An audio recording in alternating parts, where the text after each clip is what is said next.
Centre అనుకో. ఇవాళ success story of another couple చెప్తాను. యాక్చువల్గా ఈ కపుల్ ఏంటంటే మ్యారేజ్ అయ్యి 7 years అయింది. సో మన దగ్గర she has already 2 kids, but unfortunately ఒక కిడ్ ఎక్స్పైర్ అయ్యారు. అండ్ ట్యూబెక్టమీ అంటే ఫ్యామిలీ ప్లానింగ్ ఆపరేషన్ కూడా తనకు అయిపోయిన తర్వాత నెక్స్ట్ కిడ్కి ట్రై చేస్తున్నప్పుడు అవుట్ సైడ్ హాస్పిటల్లో షీ అండర్వెంట్ ట్యూబల్ రీకానలైజేషన్, అంటే ట్యూబుల్ తిరగతిప్పడం అని సర్జరీ చేయించుకున్నారు. తర్వాత 1 year ట్రై చేశారు. 1 year ట్రై చేసినా కూడా she didn't conceive. And finally she came to us for IVF చేయించుకోవడానికి మన దగ్గరకు వచ్చారు. ఇప్పుడు తను IVF అయిపోయింది, కన్సీవ్ అయింది. ఇప్పుడు almost she came to us for pika scan, అంటే అనోమలీ స్కాన్. అంటే 5th month కంప్లీట్ చేసుకొని 6th monthలోకి ఎంటర్ అవుతున్నారు. సో ఎలా ఫీల్ అవుతున్నామా? ఎలా అనిపించింది ట్రీట్మెంట్?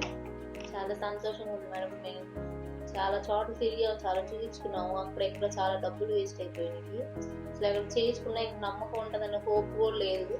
మీ దగ్గర మీరు చాలా బాగా ట్రీట్ చేశారు. సిస్టర్స్ కానీ మాకు ఎప్పుడు మేము అక్కడ చూపించుకున్నాం, మా రిపోర్ట్లు చూడటం, మాకు ఎప్పుడు ఫోన్లో మీ పర్సనల్ నెంబర్స్ కూడా ఇచ్చి మా ఫోన్లో మీరు ఎప్పుడు అందుబాటులో ఉన్నారు. మీరు బాగా అన్నిటికీ రెస్పాండ్ అయ్యారు మేడం. మేము అక్కడ విజయవాడ నుంచి వచ్చి ఇక్కడ వచ్చి చేయించుకున్నామంటే మీ మీద నమ్మకంతో వచ్చి చేయించుకున్నాము.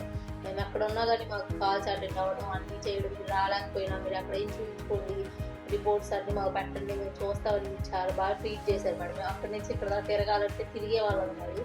మీరు బాగా పేషెంట్ సేఫ్టీ గురించి అన్నీ ఆలోచిస్తారు. మీరు ఎక్కడ చూపించుకున్నా మీరు అన్నీ బాగా హ్యాండిల్ చేశారు మేడం. మీరు రెస్పాండ్ అవ్వకపోతే మేము అక్కడి నుంచి ఇక్కడ తిరగడానికి మాకు చాలా ఇబ్బంది అయిపోయేది. చాలా బాగా ట్రీట్ చేశారు మేడం. మాకు ఆ ఫస్ట్ అటెంప్ట్లోనే మాకు అనుకోలేదు, అంత ఆశ లేదు, అన్ని చోట్ల తిరిగి అయిపోయింది.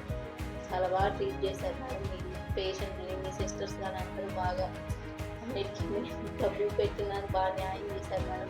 మా పరిస్థితిని అర్థం చేసుకొని మీరు మా దగ్గర లేవన్నా కానీ మనీ విషయాన్ని అర్థం చేసుకొని కొంచెం తగ్గించి రీజనబుల్ కాస్ట్ లో చేశాము. యాక్చువల్గా వీళ్ళు మన దగ్గరకు వచ్చినప్పుడు చాలా ఫ్రస్ట్రేటెడ్ లో వచ్చినప్పుడు ఏంటంటే IVF సక్సెస్ అవుతుందా, ఇన్ని చోట్ల మేము మనీ ఖర్చు పెట్టుకున్నాం, రిజల్ట్ రాలేదంటే.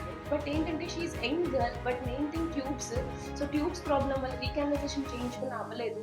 సో అందుకే తీసుకున్నాం కాబట్టి I have given them the highest success rates ఇచ్చాను. సో ఫైనల్ గా కన్సీవ్ అయింది. I'm so happy. కంగ్రాచులేషన్స్.